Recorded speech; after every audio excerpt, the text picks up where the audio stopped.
Վրաստանի նախագահի նստավայրը Թբիլիսիի ամենահայկական Հավլաբար թաղամասի սրտում է։ Վրաստանի մայրաքաղաքում հայկականն ու վրացականը սերտ են ջերմ ու միախառնված, այնքան սերտ ու ջերմ, ինչպես երկու հարևան ու բարեկամ պետությունների հարաբերությունները։ Հայաստանի նախագահի այցի նկատմամբ ուշադրությունն ավանդաբար մեծ է։ Վրացական առաջատար հեռուստաալիքները դիմավորման պաշտոնական արարողությունը ուղիղ հեռարձակմամբ են լուսաբանում։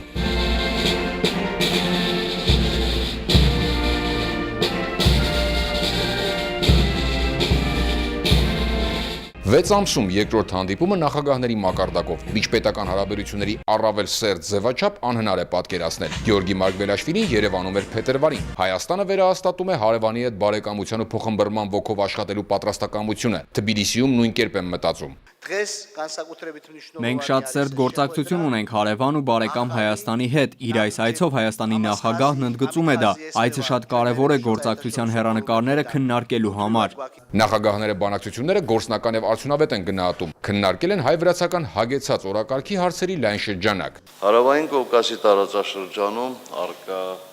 խռունկայունությունն ու խաղաղությունը մեծապես պայմանավորված են Հայաստան Վրաստան համագործակցության արդյունավետությամբ եւ ամրությամբ։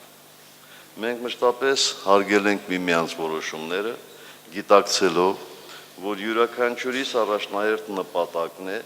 սեփական պետության ամրապնդումը եւ ուրախացել ենք դրանով, քանի որ Հայաստանն ու Վրաստանը ուժեղ են միմյանցով եւ միմյանց հետ։ Քաղաքական երկխոսությունը տնտեսականի ակտիվացման հիմքն է։ Առևտրաշրջանառության աճ կա 2013-ին ու վերջին 6 ամսում։ Հայաստանի եւ Վրաստանի միջև առևտրատնտեսական համագործակցության բնագավառում արդեն ձևավորվել են հստակ ուղղություններ, որոնք ներառում են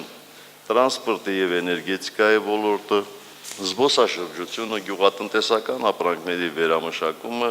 եւ բազմաթիվ այլ ոլորտներ։ Նախագահները անդրադառնում են նաև Հայաստանի եվրասիական ինտեգրացիային ու Վրաստանի եվրոասոցիացմանը։ Վրաստանը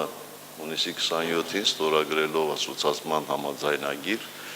եւ մաս դառնալով ազատ առևտրի պայմանագրին հնարավորություն է ստեղծում հայ գործարարների համար, որոնք տեսնում են իրենց մասնակցությունը եվրոպական շուկայում ներդրումներ կատարել Վրաստանում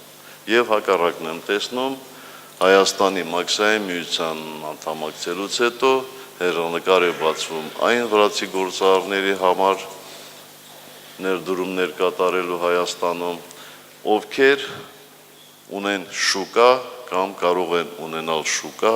Ռուսաստանի Դաշնությունում կամ մաքսային միության այլ երկրներում։ Վրաստանը շուտով ասոցիացման համաձայնագիր է ստորագրելու Եվրամիության հետ։ Մեր հարևանը դառնալու է մաքսային միության անդամ, եւ այս պահին կարևոր է ընդգծել, որ մենք արտակարգ ու սերտ գործակցություն ունենք։ Այս իրադարձությունները խթան են դառնալու մեր դինամիկ առևտրական հարաբերությունների ել ավելի զարգացման համար։ Մենք այս առումով ընդհանուր տեսլական ունենք ու դրա համար շնորհակալ եմ նախագահ Սարգսյանին։ Հարավային Կովկասում ենթակառուցվածքային ծրագրերը տարածաշրջանի անվտանգության եւ կայունության բաղադրիչ պետք է լինեն, ընդգծում են նախագահները։ Տարածաշրջանային անվտանգության համատեքստում երկուստեք կարևորեցինք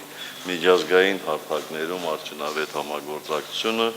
միմյանց համար զգայուն հարցերի նկատմամբ հավասարակշռված եւ կառուցողական դիրքորոշման պահպանումը։ Հայ-վրացական ցանկացած հանդիպման բնականաբար չի շրջանցվում նաև մշակութային գործակցության թեման։ Այսօր Թբիլիսիում Սայաթ-Նովայի 300-ամյակին նվիրված համերգն է։ Մեծ բանաստեղծը հայ-վրացական մշակութային փոխլրացման ամենավառ օրինակն է, ընդգծեց նախագահ Սարգսյանը։ Նախագահ Մարգվելաշվիլին ասուրիսը եզրափակեց հայերենով։ Շատ լավ, շնորհակալություն։ Արկադի Գրիգորյան, Արման Ղարիբյան, ժամը լրատվական, Թբիլիսի, Վրաստան։